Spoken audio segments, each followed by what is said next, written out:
नमस्कार। आज हम आपको रावण की नाभि में अमृत था जिसे मारने के लिए राम ने अग्नि बाण चलाया था, इस कथा का हम वायुमंडलीय और वैज्ञानिक रहस्य बतलाते हैं। एक बार रावण दरबार में बैठा हुआ था, विभीषण भी था। रावण ने कहा कि जो काम मैं नहीं कर पाया, राम ने समंदर पर पुल भी बांध दिया, अब वो चढ़ाई कर रहा है। तब विभीषण ने कहा कि आपकी तरह के 100 रावण भी आ जाएं तो भी राम को नहीं मार सकते। रावण क्रोधित हुआ कि तुम मेरा मनोबल गिरा रहे हो, तुम मेरे भाई नहीं मेरे दुश्मन हो, चले जाओ यहां से। और विभीषण को निकाल दिया गया। विभीषण पुल पार करके रामादल में आ गया। राम ने उसका स्वागत किया, एक अलग जगह से रहने के लिए दी। तब एक दिन राम और लक्ष्मण आ रहे थे रामेश्वरम शिवलिंग की पूजा करके। वे विभीषण के पास बैठ गए, विभीषण को नमन किया कि आपका भाई प्रतापी राजा है और हमें उससे युद्ध करना है। तब विभीषण ने कहा, आपकी तरह के 100 राम भी आ जाएं तो भी रावण को नहीं मार सकते। लक्ष्मण को गुस्सा आया, राम ने शांत किया, नहीं। तब राम ने विनम्रतापूर्वक कहा, तो क्या इसका मतलब सीता अशोक वाटिका में दम तोड़ देगी? इतिहास मुझे कायर कहेगा, धर्म पर अधर्म की जीत हो जाएगी। तब विभीषण ने कहा, नहीं, रावण की नाभि में अमृत है जिसे ब्रह्मा जी का वरदान प्राप्त है।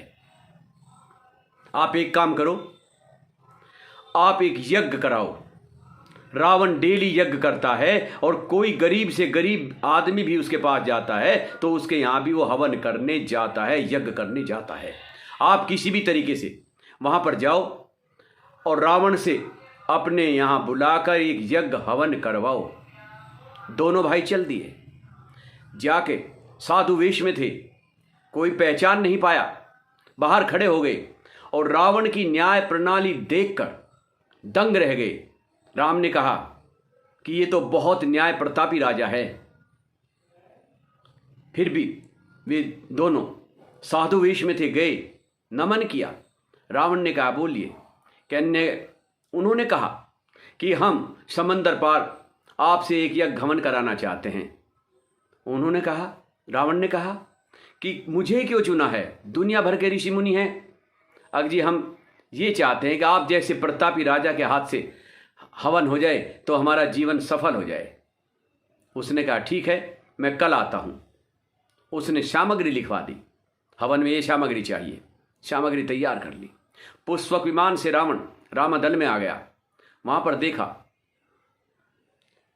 तो फिर हवन कुंड बनाने लगा। उसने कहा, अपना परिचय तो दो।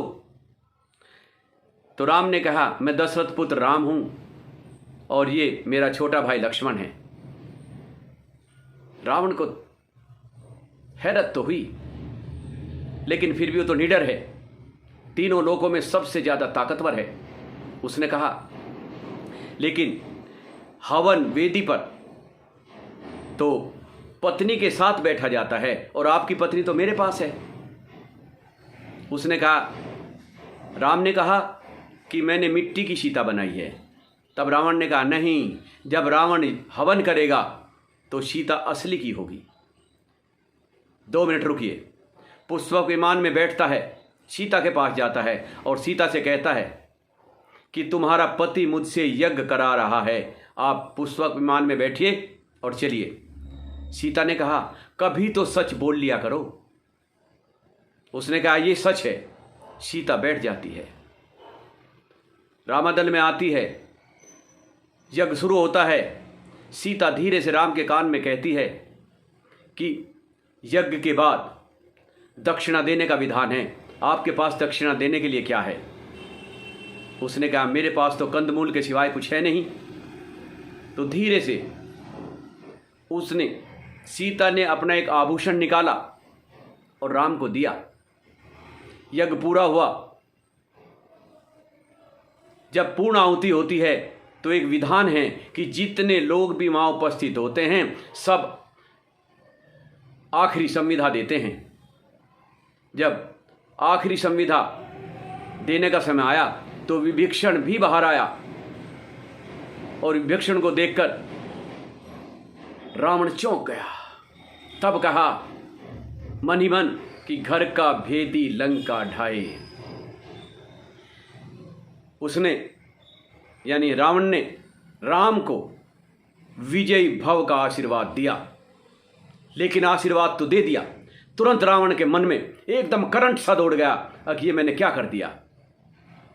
फिर भी कहा कि सुन, जीत का आशीर्वाद तो मैंने तुझे दे दिया, लेकिन मुझसे युद्ध करना तेरे लिए सबसे बड़ी चुनौती होगी। खून के आंसू तक रोने पड़ेंगे तुझे। उसने कहा कि आप अपनी दक्षिणा कबूल कीजिए। जैसे ही सीता का आभूषण देखा तो रावण ने कहा, रावण किसी औरत का गहना नहीं लेता,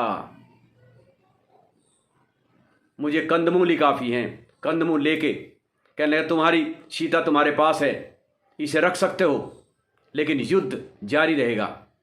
तब राम ने कहा नहीं, इतिहास मुझे कायर कहेगा। और रावण सीता को लेकर फिर अशोक वाटिका में आ गया। ये एक उदाहरण जिसे कम लोग जानते हैं। अब मैं इसका संबंध नाभि के अमृत से बताता हूं कि नाभि में अग्नि कुंड है, अमृत का कुंड है। उसने जब राम रावण युद्ध हो रहा था तो राम ने उसकी नाभि में ही तीर मारा था, अग्नि बाण मारा था उस नाभि के अमृत को सुखाने के लिए। ये कथा हम सब पर लागू होती है। हम सब की नाभि में अमृत है, मेरी भी नाभि में अमृत है, आप सब की नाभि में अमृत है। क्योंकि नाभि से ही जब बच्चा माँ के गर्भ में होता है, उसी से, जिसे आवल नौल कहते हैं, उसी से अपना भरण पोषण करता है, माँ से अपना भोजन लेता है। नाभि के नीचे 72,000 नाड़ियाँ संबंधित हैं। तभी तो हमारे ऋषि मुनि और वैज्ञानिकों ने ये सिद्ध कर दिया है कि नाभि में कुछ दवा लगाने से कुछ विशेष रोग समूल नष्ट होते हैं। नाभि चक्र हमारे आध्यात्म का, साधना का, भगवान से लीन होने का, भगवान से मिलान करने का एक बहुत बढ़िया माध्यम है।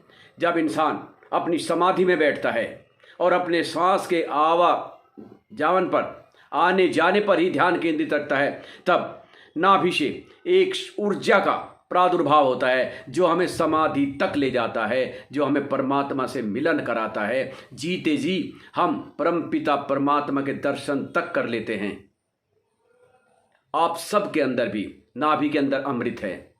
अपने इस अमृत को पहचानिए और अपने लगन के साथ अपने कार्य को करते जाइए। सफलता आपको 100% मिलेगी।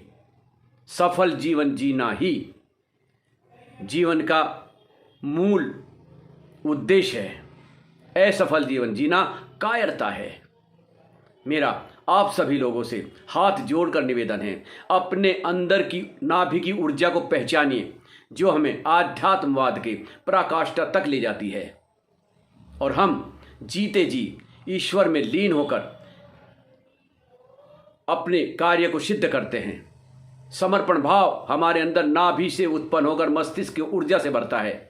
इसलिए आप सभी अपनी ऊर्जा को पहचानिए, पॉजिटिविटीज़ को बढ़ावा दीजिए, नेगेटिविटीज़ को ख़त्म कीजिए और अपने लक्ष्य की प्राप्ति कीजिए। मेरे शब्द सुनने का आपका बहुत बहुत धन्यवाद। परमात्मा आपको सुख संपत्ति दे, आपके परिवार को तरक्की दे।